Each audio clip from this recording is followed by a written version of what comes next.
So here's how you can stop the scroll down in the lock screen on your iPhone. Let's get started. If this is your first time on the Foxtecc channel, consider subscribing as there are plenty of tutorials which I believe are going to help you out. Anyways, you might mean more things by the scroll down, right? For example, you might be on the lock screen and just swipe down to access the search.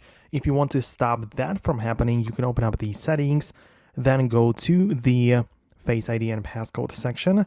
And in there, you can just authenticate yourself with the passcode. And at the bottom, scroll to the set of toggles there.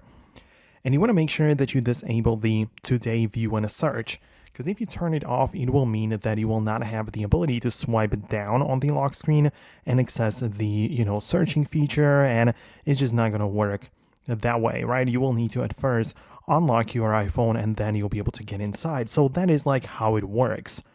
On the other hand, if you mean this, like when the screen goes halfway and you just want to make sure that it doesn't happen, well, this is a completely different feature and it's called reachability.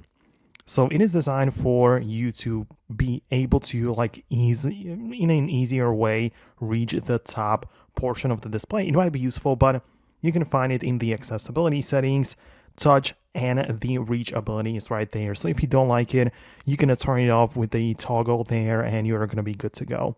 So that's how it works. Let me know if I managed to help you out with this. If not, just write the comment below letting me know what exactly is going on. Thanks a lot for watching and I'll see you later in the upcoming tutorials and videos like this one.